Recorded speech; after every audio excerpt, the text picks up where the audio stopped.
그래서 제 책은 다 읽어보셨나요? 아니면 받으셨나요? 네, 받으셨어요.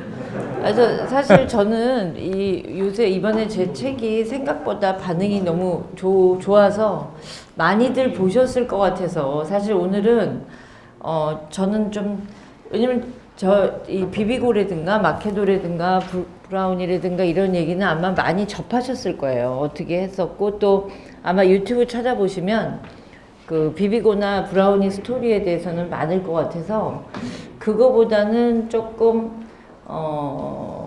제가 어떻게 사업을 시작했나 어떤 생각을 했나 그런 그런 이야기를 해드리는 게 어떨까 생각을 하는데 아마 비비고나 마케도는 책을 읽으시면 거의 다 나와 있어요. 제가 그리고 사실 저는 이번에 이 책을 내게 된 그 계기가 항상 제가 이제 뭐 제 인터뷰 찾아보시면 다 나와 있어요. 그 뭐 어떻게 만들었고 그런데 한 가지 중요한 사실은 우리나라에 되게 많은 대기업이 있었고 또 대기업에서도 브랜드들이 많이 나왔는데도 불구하고 그 브랜드는 누가 만들었다 라고 이렇게 알려진 경우는 그렇게 많지 않아요. 사실 갤럭시를 누가 지금 우리가 그 애플의 스티브 잡스는 다 알지만 사실 그렇게 유명한 삼성의 갤럭시는 누가 어떻게 만들었는지 아시는 분 있나요? 그러니까 이제 이런 것들이 저는 여러분들이 지금 무엇을 할 때 하나하나가 다 홍보예요. 사실 저는 오늘 우리 최은정 씨하고 저랑 오래 일을 같이 했었고 또 이렇게 젊은 청년 창업 이런 거를 사실 토요일인데 저도 나오고 싶겠어요 사실은. 하지만 젊은이들이 뭔가 하고 싶다는 그런 거에는 또 이게 사실은 제 브랜딩이에요. 여러분들과 만나서 소통을 하면서 여러분들 머릿속에 이런 사람이었구나. 그리고 호플리 나한테 인생에 굉장히 좋은 선배를 만났다. 어떤 그런 각인이 결국은 저에 대한 홍보거든요. 그러니까 사실은 예를 들어서 어떤 부류의 사람들을 만나러 가더라도 결국은 나에 대한 각인을 시키러 가는 거기 때문에 일단 1시간 반이든 1시간이든 최선을 다해서 여러분들한테 내 브랜딩을 하러 오는 거거든요. 그래서 저는 장사의 기본 그리고 여러분들이 지금 정말 난 사업을 하고 싶다. 난 장사를 하고 싶다. 매 순간이 장사여야 돼요 사실은. 그렇게 미치지 않으면 성공하기가 어려운 시대예요. 그러니까 나는 눈을 떠서 자는 그 순간까지도 이 장사와 연결하겠다. 그런 사람만 장사를 하세요. 그냥 나는 워라벨이라고 요새 많이 그러는데 사실은 그거를 다 지키면서 성공할 수 있는 세상은 없어요. 제가 볼 때는. 그래서 저는 이제 이런 말 해서 제가 원래 욕 많이 먹는 사람인데 이런 말 해서 욕 먹는데 사실 식음료 업장을 과연 다른 회사처럼 주 40시간 그 다음에 연휴 주말 이런 수당을 다 줘서 과연 식음료 사업을 할 수 있는가? 왜냐면 주중에 좀 덜 바쁘고 주말에 제일 바쁜 호텔도 마찬가지고. 그러니까 이렇게 다 천편일률적으로 하는 사고를 하는 사람들이 과연 무엇을 만들어낼 수 있는가? 그럼 사업을 하는 사람도 워라밸을 생각하면 그 사람이 어떻게 성공을 할 수 있겠어요? 사실은 성공이란 것은 내 자신을 희생하지 않고 대신 돈을 버는 즐거움에 대해서 미치지 않으면 사실은 사업이라는 건 어려운 장르예요. 그러니까 여러분들이 진짜 난 제가 요즘 이제 약간 많이 먹어본 사람들 그리고 조금 여유 있게 사신 분들이 식당 하는 걸 좋아해요. 근데 자기가 먹는 걸 좋아한다고 해서 먹는 장사를 성공하기가 쉽지 않아요. 특히 더 어려워요. 왜냐? 자기 테이스트가 너무 강해요. 그러니까 나는 이게 맛있고 이런 게 싫고 저런 게 좋고 그런 사람은 아주 작은 자기 입맛에 좋아하는 어떤 극소수를 맞출 수는 있을지 모르지만 대중을 향해서 자기의 캐릭터를 팔 수 있는 사람은 그렇게 흔하지 않아요. 그래서 저는 기본적으로 창업, 사업, 그리고 회사에 다녀도 마찬가지예요. 이 회사에 다니는 것도 사실은 장사를 하는 회사를 다니는 거거든요. 뭐 물론 교육도 사실은 교육도 컨텐츠를 파는 사업이기 때문에 누가 세일즈를 많이 하는 거잖아요. 그러니까 돈이 왔다 갔다 하는 건 다 저는 장사라고 봐요. 대학교도 사업이에요, 사실은. 요즘 대학교에 사실은 그 레벨의 비슷한 대학에서도 어느 대학을 가게 하느냐는 홍보 싸움이거든요. 컨텐츠 그리고 커리큘럼을 누가 더, 물론 요즘 대학생들이 그렇게 커리큘럼까지 그러니까 많이 보고 가는지 그건 잘 모르겠어요. 하지만 어쨌든 저는 사실은 젊은 분들한테 제가 이런 얘기를 하면 어린 분들은 그런데요. 그렇게 살아야만이 네 위치로 가면 난 차라리 그렇게 안 할래. 그냥 재밌게 살면서 그 위치 안 가겠다. 그렇게 생각하는 분들도 있어요, 사실은. 근데 저는 사실 제가 그저께 제 롯데에 가서 강의하고 왔는데 우리나라에서 라이프스타일 기업이라고 얘기할 수 있는 데가 사실은 좀 많아요. 우리나라가 특히. 왜냐면 재벌 기업들이 A to Z 거의 다 하는 나라잖아요, 우리가. 근데 이게 우리나라만 그런 게 아니라 일본도 좀 그래요. 사실은 인구가 많은 뭐 미국이나 이렇게 큰 나라들은 사실은 전문 기업으로 하나만으로도 성공할 수 있어요. 뭐 자동차 기업, 식품 기업. 근데 우리나라는 5천만 인구를 상대로 하다 보니까 힘이 있는 사람들은 자꾸 스프레드 해가지고 거의 다 어떻게 보면 라이프스타일 기업을 하는 그런 형태의 나라에서 우리가 살고 있어요. 그렇지만 이제 그 중에서도 조금 더 컨텐츠나 이런 라이프스타일이 강조되어 있는 기업이 제가 볼 때는 당연히 뭐 CJ, 그 다음에 오리온이 지금은 제과로만 돼 있지만 예전에 10년 전까지만 해도 거기도 영화, 그리고 식품, 극장, 왜냐면 메가박스가 오리온 거였으니까요. 그 다음에 롯데. 그래서 제가 어떻게 하다 보니 주로 이제 그렇게 라이프스타일을 움직이는 그런 회사들하고 저는 일을 많이 했었던 사람인데, 저는 그런 라이프스타일 기업과 일을 할 때가 제일, 작게는 YG도 라이프스타일 기업이니까 눈을 뜨면 저는 아침에 일어나서 TV를 예를 들어 튼다든지 커피를 마신다든지 이를 닦는다든지 밤에 잘 때도 TV를 켜고 자기 전에 본다든지 이런 모든 것이 저한테는 돈벌이였어요. 그래서 저는 지금도 그래요. 아침에 일어나서 저는 이렇게 타월을 쓸 때도 이거는 무슨 세제를 썼을 때는 요 정도 느낌이 나오는지, 바운스를 넣으면 요런 향이 나오는지, 다우니를 넣으면 어떻게, 저는 매 순간이 다 실험적인 생각을 해요. 그리고 타월을 몇 번 빨면 요 정도 강도가 좀 거칠어지잖아요, 타월을 많이 빨 때. 그리고 저는 치약도 한 7가지를 써요. 그래서 보면은 어젯밤에 드신 음식이 치약에 반영이 돼요. 매운 음식을 먹었을 때 민트 치약 먹으면 아직도 매워요. 그리고 그 전날 치즈나 뭐 파스타 좀 느끼한 걸 먹었을 때 또 그 치약을 썼을 때 약간 마일드한 기분이 있어요. 그래서 우리나라 사람들은 식후에 껌을 씹지만 외국 애들은 민트를 먹어요. 그게 우리나라 음식은 매워서 민트를 먹으면 더 매워지기 때문에 식후에 잘 안 맞아요. 근데 사실 외국 음식들은 텁텁한 치즈나 이런 그 단백질들이 많다 보니까 민트를 먹는 게 훨씬 좋아요. 그래서 사실 동양 사람들이 껌을 더 많이 씹어요. 미국 사람들 껌 잘 안 씹어요. 민트를 먹지. 그래서 이런 것처럼 음식과 라이프스타일과 이런 여러 가지들을 매 순간 고민을 하는 사람만이 저는 요즘 현대 사업에서 성공할 수 있다고 생각해요. 왜냐면 제가 이제 셰프들한테 야, 보그나 바자 좀 봐. 전 꼭 그래요.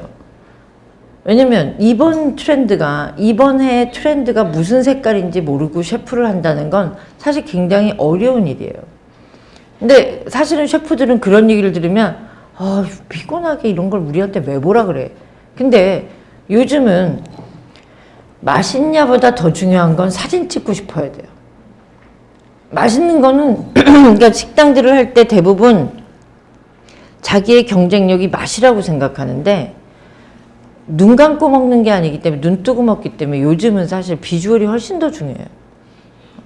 그러니까 그런 어떤 왜냐면 세상이 변하기 때문에, 그리고 트렌드가 변한다는 거를, 물론 또 대신에 아예 그걸 무시한 전통으로만 먹고 사는 브랜드들이 있죠, 당연히. 그리고 또 그걸 지켜야 되는, 예를 들어 우레옥이라든가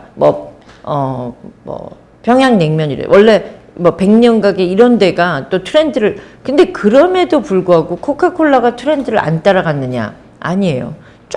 조금씩 변화했어요. 사람들은 모르고 있을 뿐이에요. 그리고 우레옥이 안 변했느냐? 변했어요.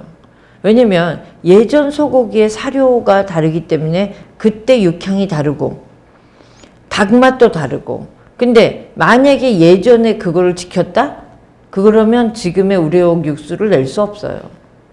그러니까 사람들한테 어떻게 보이느냐의 싸움이에요. 내 브랜드는 어떻게 보여질 건가. 그리고 나라는 사람은 어떻게 인식될 건가. 물론 저는 마녀라고 제 스스로도 이야기하고 많은 사람들한테 그런 이야기를 해서 저는 욕도 굉장히 많이 먹는 사람이에요.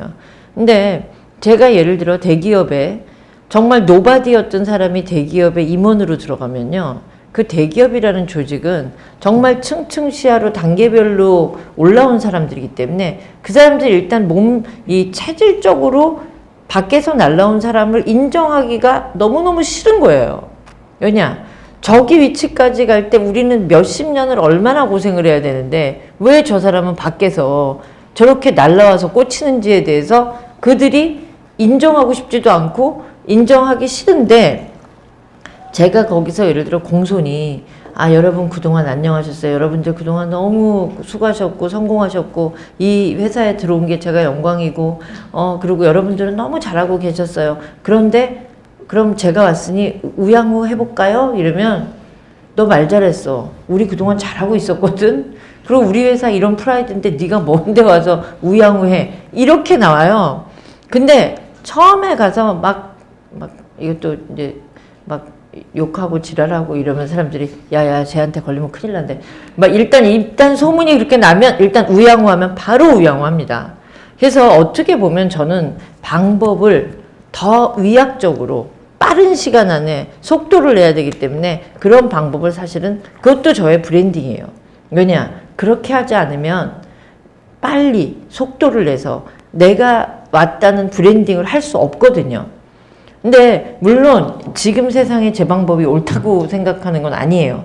그럼에도 불구하고 자기가 스트래티지를 짜야 되거든요. 그래서 제가 이제 여러분한테 오늘 말씀드릴 것은, 제가 대기업에서 정말 무협지 같은 그런 어떤 많은 싸움을 통해서 제가 이 브랜드를 만들었지만, 아까 처음에 얘기한 것처럼 대한민국 어느 그룹의 어떤 임원도 저처럼 저는 오리온의 마케도 브라우니를 만든 노희영입니다 라고 말한 사람은 없어요, 사실은.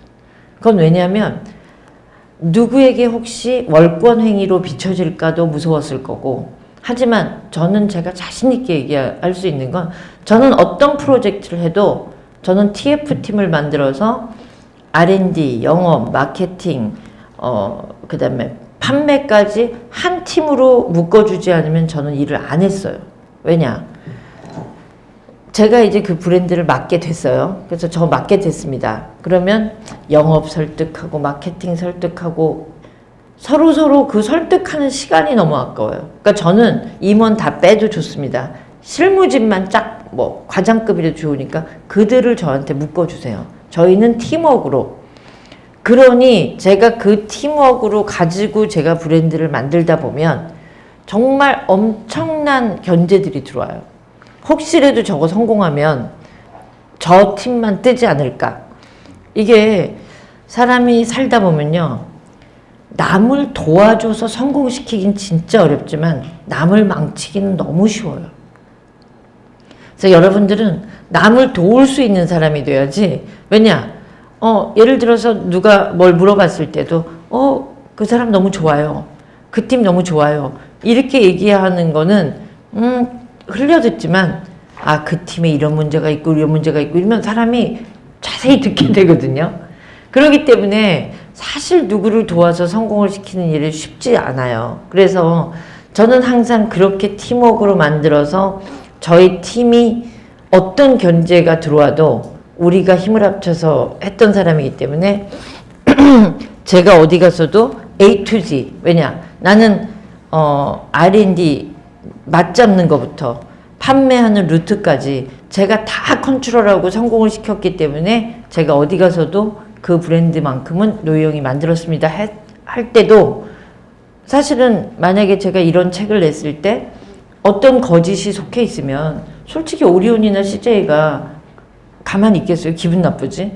그럼에도 불구하고 그 회사들도 인정하는 건 제가 했던 일을 정확하게 기록했기 때문이거든요.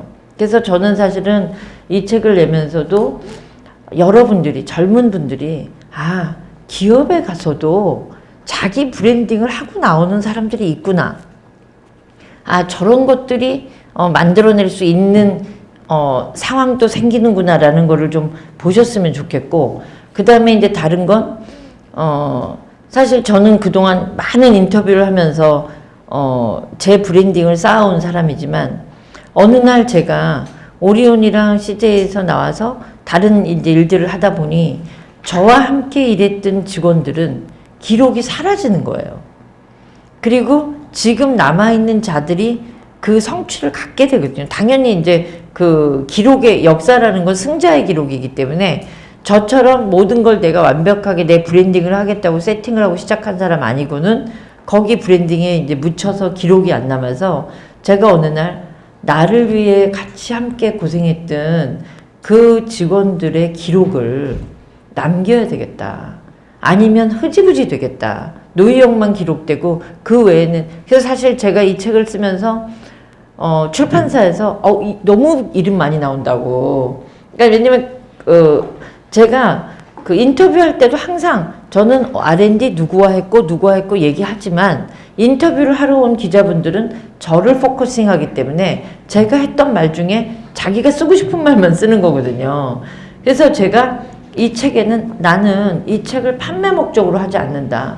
난 기록의 목적으로 하고 많은 분들이 뭔가를 새로 시작하는 데서 도움이 됐으면 하지만 그 중에서도 저는 나와 함께 했던 내 직원들이 이 기록으로 남기길 원한다.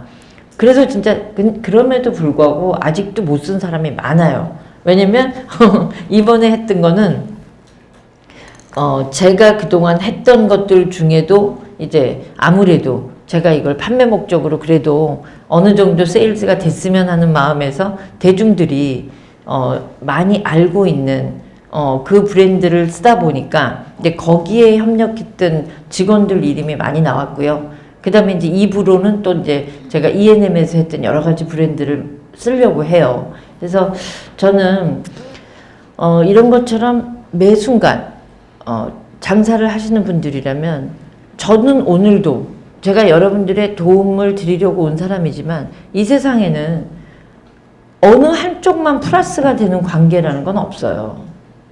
주고받고가 돼야 되기 때문에 저 스스로도 또 홍보를 하러 와 있는 상황이거든요. 그래서 저는 이제 제가 처음에 이제 사업을 시작한 얘기를 한번 해드릴게요. 제가 방송에서는 처음 하는 얘기예요, 오늘은. 그래서 저는 사실은 제가 다른 사람과 조금 다르게 성장을 했다면 제가 16살에 저는 미국을 갔어요. 근데 그때는 미국으로 유학을 간다는 거는 상상하지도 못할 때예요. 1978년 11월 13일에 갔어요, 제가 혼자. 근데 그때는 그 유럽에서 오는 사람들 그 앨리스 아일랜드에서 왜 내려가지고 막 이민국 수속받고 막 이런 거 영화에 많이 나오잖아요. 근데 동양 사람들은 전부 하와이에 내렸어요. 그래서 똑같이 그렇게 그 짐승은 아니지만 그래도 뭐 면역 체계 다 검사하고 신체 검사하고, 그러니까 본토에 들어가기 전에 일단 하와이에서 다 그거를, 정말 저는 하와이가 더운지도 몰랐어요. 우리 아버지도 몰랐을 것 같아. 그러니까 미국이란 나라를 아예 우리나라 사람들 잘 모를 때 자기 딸을 그냥 미국을 보내야 되겠다고 결심한 우리 아버지도 특이하신 분이고, 그래서 진짜 나는 그때 너무너무 원망하고 살았어요, 우리 부모를. 자기도 모르는 이 땅에 왜 나를 가서 공부를 하라 그러나. 근데 정말 하와이에서 11월 13일에 너무너무 우리나라는 추울 때잖아요. 그래서 목폴라 입고 하와이에 갔는데 너무 더운 거예요. 그리고 거긴 공항이 야외잖아요. 정말 그리고 돈도 너무 비싸니까 거기서 티셔츠 한번 그러니까 살 생각도 못 한 거예요. 이 돈이 너무 미국이 그때 너무 비싼 나라였기 때문에. 그래서 어쨌든 그래서 저는 어린 시절에 그 미국에 가서 엄청 고생을 많이 했어요. 그리고 이제 제가 한국에서는 그래도 공부 잘한다고 되게 대접받던 기득권 세력이었는데 미국에 가니까 이 까막머리에 도대체 쟤는 뭐냐. 그리고 그때 일본 도요타가 처음 들어왔을 때예요. 도요타라는 자동차가. 그래서 그때 이제 미국 사람들이 동양이 자동차를 만들어? 그 전에는 일본, 중국, 한국, 베트남 다 똑같이 그나마 브랜드는요 베트남이 있을 때예요. 왜냐면 걔는 베트남 전쟁 때문에 베트남 싫어할 때예요. 그리고 망해서 보트 피플들 막 들어올 때여가지고 우리를 완전히 무슨 거의 진짜 그냥 쟤네들은 뭐야 막 이런 표정으로 미국 애들이 볼 때예요. 그래서 진짜 그 고생을 하는데 어쨌든 도요타라는 브랜드가 들어오면서 동양이 아시안이 자동차를 만들어? 이제 이러면서 동양 애들에 대해서 사실 그래서 저는 도요타를 엄청 좋아했었어요. 그리고 도요타가 들어왔을 때 미국 차는 옛날 이제 여러분들은 어리니까 이제 모르실 거지만 옛날 미국 차는 크고 캐딜락에 근데 안에는 이게 허봉하고 그런데 그때 도요타가 작으면서 그 안에 인테리어가 되게 귀여웠어요. 그러니까 미국 애들이 그런 조그만 스몰 그런 걸 너무 처음 본 거야. 너무 귀여운 거예요. 그러니까 크고 펑션 이런 걸 생각하다가 일본 차가 오니까 거기에 되게 매력을 많이 느꼈었어요. 그래서 이제 도요타라는 브랜드 그리고 이제 저는 그때 제가 이제 비비고 만들 때도 그런 얘기를 많이 했는데 저는 그 맥도날드가 제가 봤던 그러니까 미국에 가서 놀란 것이 여러 가지 있는데 맥도날드를 보고 진짜 깜짝 놀랐어요. 그런 고기가 뜨끈뜨끈하게 구워져 나와가지고 몇 분 안에 나오고 그리고 그때는 미국도 그렇게 브랜드가 많을 때가 아니어서 미국 사람들의 몇 프로가 다 맥도날드로 점심 먹었던 것 같아요. 그러니까 저는 이제 진짜 촌나라 한국에서 와서 그 맥도날드를 유니폼 입고 순간적으로 싸서 나오는 걸 보고 프렌치 프라이가 튀겨 나오고 제가 진짜 그때 그 충격에서 그때부터 제가 우리나라 거라면 뭐를 저렇게 할 수 있나? 그러니까 제가 지금은 이제 너무 많이 경험하고 미국을 가보니 우리나라랑 미국이랑 그렇게 차이가 나? 이런 세대잖아요. 저는 진짜 미국에 가니까 이 나라는 뭐야? 자동차도 너무 많고 그러니까 그런 그 문화적인 충격을 통해서 저는 굉장히 많이 성장을 했던 사람 중에 하나예요. 그래서 아마 제가 제 나이보다는 조금 좀 다른 삶을 살았던 사람이고 그리고 이제 제일 제가 엔터테인먼트 요소로서 충격받았던 건 비지스라는 밴드들을 아세요? 비틀즈, 비지스? 아시죠? 몇 분 아시네. 비지스라고 한번 들어보세요. 이제 나중에. 비틀즈, 비지스 이런 그 그룹이 당연히 퀸도 그렇고 그러니까 그 당시에 78년도는 세러데이 나이트 피버 세러데이 나이트 피버라는 영화는 아세요? 존 트라볼타는 아세요? 네.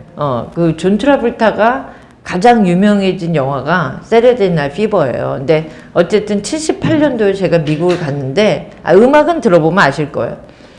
진짜 전 미국 열도가 그 세러데이 나이트 피버에 진짜 피버에 걸려서 어디를 가도 다 세러데이 나이트 피버 노래가 나올 때예요. 그러니까 어디를 가든 다 비지스 노래였어요. 그러니까 비틀즈만큼은 아니지만 비지스도 그 급에서 근데 제가 이제 기숙사에 있을 때 너무 우울하고 정말 나는 한국으로 돌아가고 싶다. 나는 진짜 한국에 가고 싶다. 매일 그렇게 시달리는데 한국 애들은 거의 없었고 이제 교포도 완전 네이티브 스피커들 거의 이제 교포지만 교포 아닌 애들 있잖아요. 거기서 태어나고 근데 그때 어떤 한국 남자애가 있었는데 걔가 내가 불쌍했던 것 같아.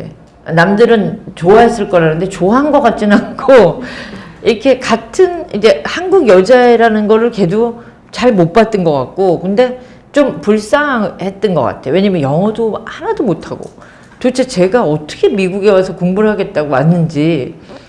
근데 이제 제가 거기서도 조금 그 전략적인 사고라는 게 저는 인생에서 가장 중요한 게 주제 파악을 하고 내 어떤 현실 속에서 나는 무엇을 할 수 있는가를 파악하는 게 왜냐면 자기가 하고 싶은 게 중요한 게 아니라요. 내가 무엇을 해서 돈을 벌 수 있느냐가 중요한 거거든요. 자기 현실에서. 근데 자꾸 사람들이 자기 주제 파악을 안 하고 너무 비현실적인 꿈을 꾼다든지 아니면 자기가 팔 수 있는 거를 잘 모르는 분들이 많아요. 그리고 우겨. 자기가 이걸 할 수 있다고. 근데 저는 그때 이제 어떤 생각을 했었냐면 과목 선택제잖아요. 미국은. 고등학교 때부터 과목 선택제인데 그때 제가 생각을 한 거야. 영어를 필요 없는 과목부터 들어야 되겠다. 왜냐면 내가 영어를 잘 못하니까. 그러면은 저는 사실은 이과 학생이 아니었어요. 한국에서 갈 때는 굉장히 문과 학생이고 뭐 외교관이라든가 뭐 이런 걸 하고 싶었던 학생인데 미국을 가니까 영어를 해야 뭐 외교관을 하든 문과를 듣잖아요. 근데 그때 수업을 선택할 때 쫙 주면서 이제 그 어떤 과목을 선택해야 되고 이거는 필수고 다른 거는 이제 선택인데 필수도 너가 지금 힘들면 그걸 11학년 때 몰아서 해도 되니까 너가 가능한 거를 선택해라. 그래서 제가 다 선택한 게 수학, 과학, 그다음에 그러니까 매스, 그다음에 바이올로지, 그다음에 케미스트리. 그리고 이제 뭐냐면 걔네들과 경쟁을 해도 걔네들도 외워야 되는 거거든요. 이거는 영어를 한다고 되는 게 아니라 케미스트리, 바이올로지, 피직스는 걔네들한테도 새로운 용어거든요. 그러니까 암기가 누가 더 잘하느냐 싸움이잖아요. 그리고 매스는 뭐 여기서 내가 다 하고 갔으니까. 그래서 이제 그런 과목을 선택한 거예요. 그래야 성적을 잘 받아요. 제가 첫 학기에 올A 받았어요. 코피를 얼마나 흘리고 왜냐 내가 걔네들한테 이길 수 있는 건 뭐 체격도 안 돼. 옷도 못 입어. 제가 뭐 교복 입다가 거기 갔는데 막 얘네들은 진짜 왜 영화에서 나오는 미국 애들 있잖아요. 미국 애들 영화에서 막 전부 구리프 말고 고대하고 막 칠리더 애들은 막 그런 사회에서 내가 여기서 교복 단발머리 입고 가서 거기 와 진짜 내가 그때 그 루저 인생은 전 말로 할 수. 근데 어떤 그 남자애가 하루는 나한테 너 주말에 뭐 하냐요? 뭘 뭐해요? 나 기숙사에서 하루 종일 앉아있고 공부하는 거밖에 했더니 비지스 콘서트를 가자고 그러더라고요. 그래서 콘서트라는 단어도 처음 알았어요. 제가 그때 미국에 가던 시절에는요, 우리나라에 콘서트가 없었어요. 리사이틀이라는 게 있었어요. 리사이틀. 나훈아, 남진 뭐 이러신 분들이 극장에서 하는 그러니까 그 지금 얘기하는 그런 그 우리가 보는 콘서트는 없었어요. 그리고 그런 젊은 그룹도 없었고. 그래서 제가 이제 그게 뭐 하는 거냐 그랬더니 음악 하는 거 밴드 이렇게 그런 거라 그러더라고요. 알았다. 했더니 저는 이제 기숙사에 살고 걔는 이제 바깥에서 사는 애였는데 자기 아빠랑 아침 7시에 픽업하겠다 그러더라고요. 그래서 내가 뭐를 보러 가는데 새벽 7시에 가나. 그래서 내가 나름 옷을 차려입고 나갔어요. 그래서 7시에 갔는데 그게 LA 다저스 야구장, 그 다저스 스테디움 그 야구장, 그러니까 야구장에서 그런 콘서트 하는 걸로 저는 처음 알았고, 근데 제가 그때 그 야구장에 딱 내렸는데 지금은 뭐 인터넷으로 뭐 순서 그때는 미국도 그 영화에서 보면 보셨을 거예요. 정말 그 밴 타고 와서 자네들부터 텐트 치고 자네들부터 그러니까 왜냐면 거기는 그 티켓 우리나라도 스탠딩은 티켓이 없잖아요.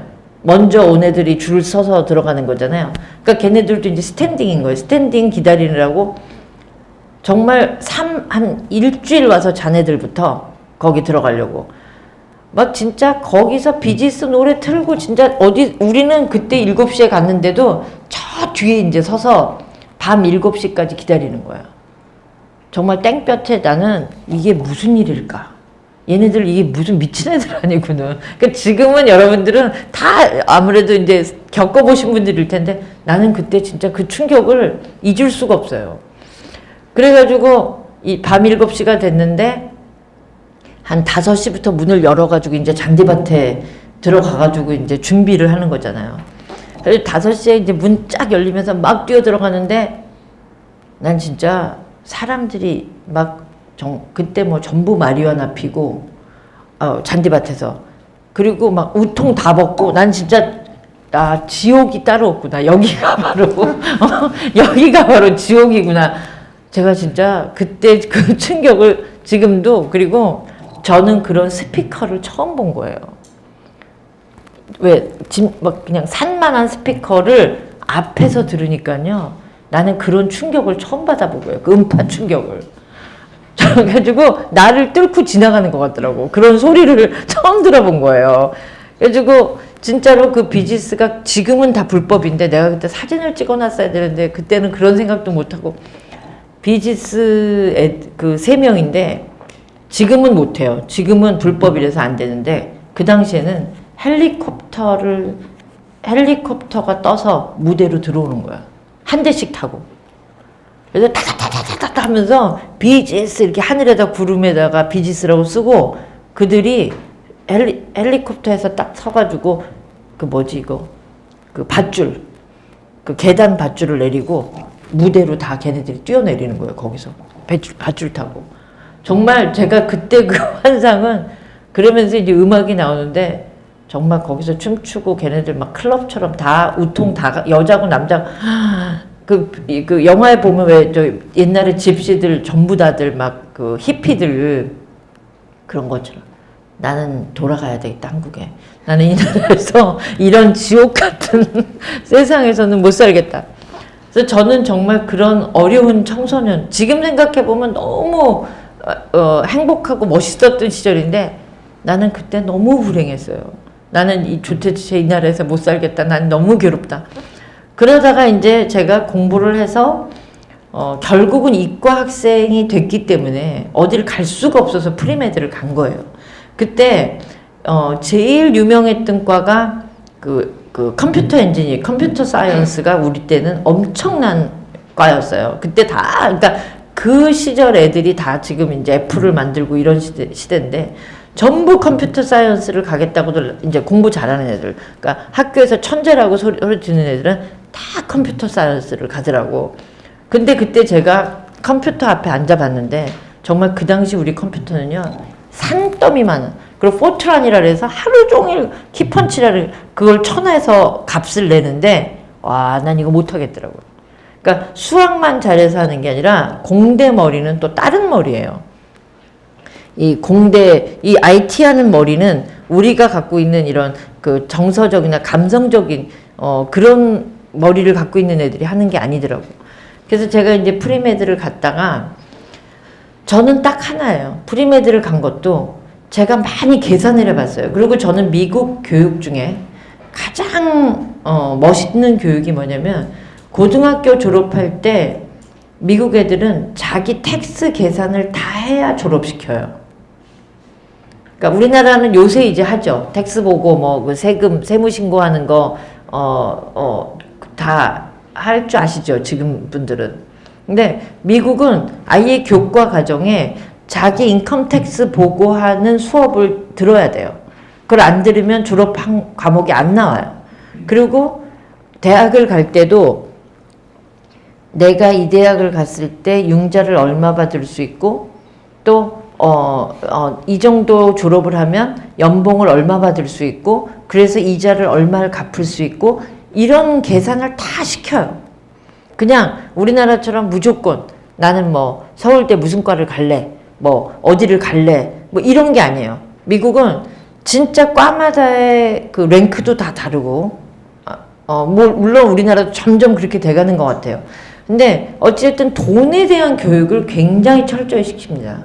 그리고 대학은 돈을 버는지 아는, 그러니까 돈벌이에 관계되는 과목이나 아니면 그 외에는 교수 되는 사람들. 그러니까 그 둘 외에는 대학을 그렇게 권장하진 않아요. 꼭 대학을 가야 된다고 생각하지도 않아요.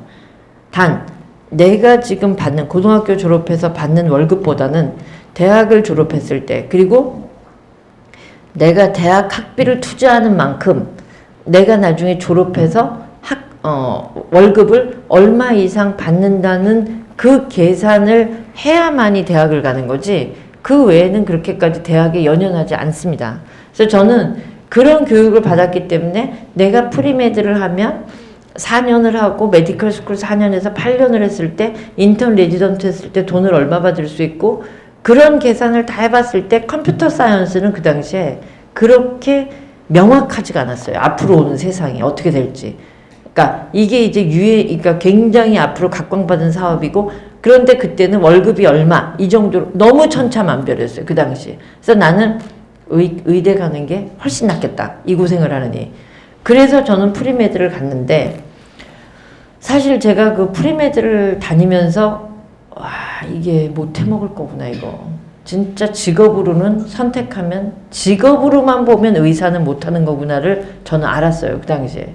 왜냐면 좋은 메디컬 스쿨을 가려면 그 인턴십, 그러니까 제가 인턴십이라는 게 그 진짜로 그 메디컬에서 인턴이 아니라 인턴십을 해서 이 아이가 의사에 적합하다, 그리고 이 아이가 의사가 된다면 굉장히 잘할 수 있다라는 어떤 평가를 받는 레커멘데이션이 있을 때 좋은 의대를 갈 수 있어요. 그래서 한 3학년 정도 되면 다 나가서 이제 인턴을 해요. 그래서 저는 그 당시에 소아과를 했는데, 난 못하겠더라고요. 여기 애기 가지신 분들도 있어요? 애기 있으신 분들? 없으시네. 이게 이 소아과를 가면 제일 먼저 하는 일이 기저귀를 빼고 항문에다가 이제 온도 체크를 하거든요, 아이들은. 근데 대부분 기저귀를 뺐을 때 시원하기 때문에 대변이나 소변을 하는 애들이 되게 많아요. 그러니까 그게 두려운 거야. 그 기저귀를 빼는 순간 얘가 혹시 내 얼굴에, 왜냐면 혹시라도, 그러니까 막 그런 거부터 집에 가면 막 찌린내가 나고, 그러니까 너무 막 하루 종일 그 병원에서 애기 그 항문에다가 저기 온도 체크, 그리고 막 애들이 다 울어요. 병원에 오면 안 울던 애들도 울어.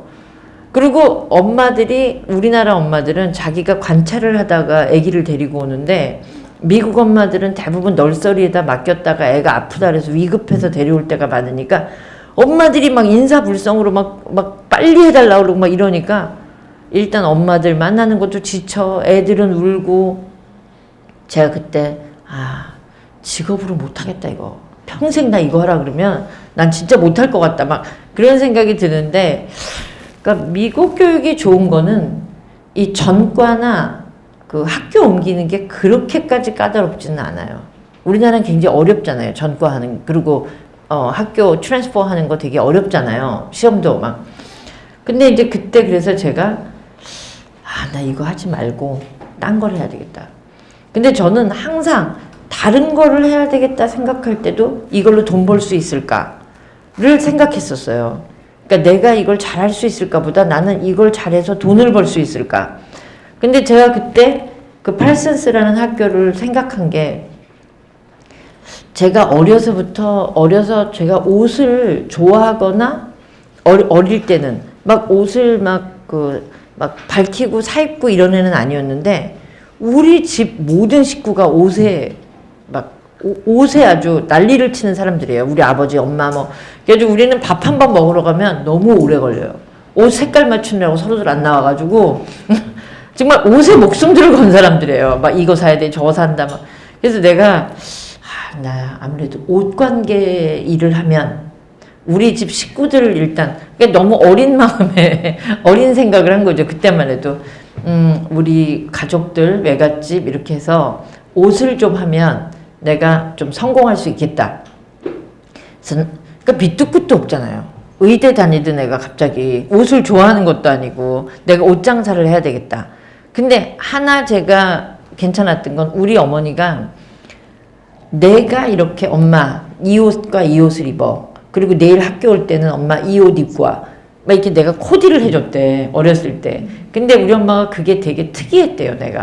내가 이렇게 색깔을 맞춰주고 이러는 게. 그리고 내가 맞춰준 거 입고 나가면 사람들이 멋있다 그랬대요. 그래서 우리 엄마가 너는 색깔 감각이 있다고.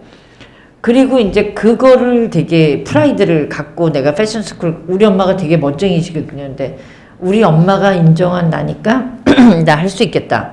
그리고 그 다음에는 아무튼 제 친구가 하나, 이제 그때가 82년 3년 됐을 때인데 82년도부터 이제 드디어 우리나라에 자유화가 열렸어요. 그게 81인지인지는 모르겠어요. 그래서 그때 이제 제 친구들이, 한국에 있던 친구들이 유학을 들어오는 애들이 드디어 생겼어요. 그러니까 그 전에 이제 제가 프리메드 다닐 때는 전부 정부 유학생, 국가 유학생이라서 다 군대 갔다 오신 아저씨들, 막 나이 많은 사람들이 이제 오던 시절도 있어요. 그런데 그 다음에 이제 자유화, 자기 돈으로 아무나 이제 유학을 갈 수 있는 시기가 81년인지 2년인지 열렸는데 어쨌든 이제 84년쯤 되니까 제 친구들이 막 왔어요. 근데 제 친구 중에 하나가 팔슨스를 다녔는데 보통 팔슨스는 의대고 저는 의대면 미대하고 의대하고 놓고 보면 누가 봐도 약간 의대가 좀 공부 잘하는 애들로 보잖아요. 근데 얘는 나랑 통화를 하면 팔슨스는 거의 신의 학교, 신의. 그러니까 신들이 다니는 학교고, 뭐 의사, 나부랭이 이런 애들은 이런 생각. 근데 내가 괜히, 근데 뭐 그렇다고 배가 아파서 그런 건 아닌데, 내가 패션을 하자면 나 그 학교를 가야 되겠다. 그래서 내가 그 전화를 해갖고, 야, 왜냐면 인터넷이 있던 시절도 아니니까, 모든 그런 학교 서류는 전화로 받아야 돼요. 우편으로 받아야 되고. 그래서 내가, 나 이거 한번 보내달라. 그랬더니 얘가 막 나를 너무 무시하면서 못 온다는 거예요. 너 이 학교 못 온다고. 그래서 아니 그냥 나 어떤 학교인지 보기에 그거 좀 보내달래. 안 보내주는 거예요. 끝까지. 나 진짜 걔랑 싸워서 안 보잖아. 그래서 진짜 그래가지고 열받아가지고 이제 그 회사 이제 학교에 전화하고 해가지고 이제 받았어요. 어플리케이션 받았더니 내가 봤을 때 너무 쉬운 거예요. 성적은 이미 내가 얘네들에 비해서 너무 높아. 뭐 SAT 스코어라든가 뭐 GPA는 이들이 원하는 거에 너무 넘어서 이제 그건 됐고 4가지 폴폴리오를 준비해야 되는데 제가 지금도 그걸 안 잊어버려요. 하도 이제 내가 셀프 폴트레이트, 그러니까 자기 자화상, 그리고 그 다음에 컬러, 그러니까 구상이라 그러죠. 우리나라 컬러 띠오리, 그 다음에 3D 입체적인 거 하나, 그 다음에 이제 자유. 이렇게 4가지를 해갖고 오라 그러더라고요. 그래서 내가 막 혼자 했어요. 근데 내가 독학으로 How to Draw라는 책이 있어요. 그 책을 사서 어떻게 왜냐면 저는 그림을 한 번도, 그러니까 어렸을 때 초등학교 다닐 때 그림 대회 나가서 상 받고 이런 거 외에는 난 그림에 대해서 연구를 해본 적이 없는데 그 셀프 포트레이트를 그리는 게 이 필사라는 거는요, 이렇게 내 얼굴을, 내 사진을 이렇게 한 16개쯤 잘라가지고 부분 색칠하는 그런 거 어떻게 하는 건지 아세요? 그런 방법이 있어요. 근데 그게 이제 가장 초보가 필사하기가 쉬운 방법인데 제가 그 책을 사서 그걸 시작해서 그 책을 제가 10권을 베꼈어요. 혼자 독학으로. 똑같이. 그래서 그걸 연습해서 정말 밤을 새면서 그렸어요, 내가. 그래서 내가 정말 너무 잘 그린 거야, 내가 볼 때. 난 줄 알아. 내가 그냥 내 사진을 똑같이 그려가지고, 이제 셀프 폴트레이트. 그래서 이제 그걸 다 준비하면 선생님들이랑 면접을 보러 가요. 그래서 이제 선생님들 3명 앉고 내 그림 이렇게 내놓는데, 내 지금도 그 순간을 잊을 수가 없어요. 그 선생님들이 내 얼굴 한번 보고, 내 그림 한번 보고, 내 성적 한번 보고, 3명이 계속 그것만 하는 거야.